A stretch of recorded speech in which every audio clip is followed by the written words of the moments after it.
Hello everyone, ఇదేంటి sound చేస్తున్నాను అనుకుంటున్నారా? ఇది ఏంటో చూపిస్తామండి. 1 సెకండ్. ఇది ఒక కంపాస్ స్క్రూ. ఇది నా దగ్గర ఏం చేస్తుంది అనుకుంటున్నారా?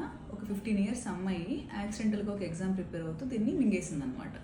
మింగేసి ఇది ఎక్కడికి వెళ్ళింది తెలుసా? ఈ ఊపిరితిత్తుల్లో ఈ lung lower part of the లంగ్లో, రైట్ లంగ్లో అక్కడ వెళ్ళి ఇరుక్కుపోయింది 2 days బ్యాక్ ఇది. అయితే ఈ అమ్మాయి ఒక 2 days బ్యాక్ ఒక ఆర్ఎంపీ డాక్టర్ని కలిసింది. కలిసి అతను ఒక ఎక్స్రే కూడా ఏం చేయించలేదంట బేసికలీ. సో ఒక మోసే బనానా తినండి అది అని సజెస్ట్ చేసినట్టున్నారు. సో కాకపోతే అమ్మాయి దానివల్ల ఏమైందంటే మనకి ఎమర్జెన్సీగా వచ్చిందనమాట రాత్రి. మనకి ఎక్స్రే చేసినప్పుడు ఇది ఇక్కడ ఉందని తెలిసింది. కాకపోతే మనం బ్రాంకోస్కోపీ ప్రొసీజర్ ద్వారా దీన్ని ఊపిరితిత్తు లోపల నుంచి మనం ఫోర్సెప్స్తో రిమూవ్ చేసేసాము. కాకపోతే దీంట్లో ఒక గమనించాల్సిన విషయం ఏంటంటే, ఇదే కానీ 2 days బ్యాక్ కానీ ఉంటే అమ్మాయి ఎలెక్టివ్గా ఉన్నప్పుడు ఎక్కువ సీరియస్ కండిషన్లో లేనప్పుడు కానీ తీసుంటే ఇంకా బెటర్గా అనిపించుండేది.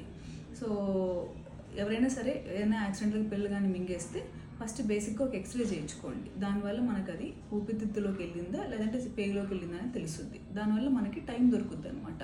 So thank you everyone. This is doctor Shravani, intervention pulmonologist.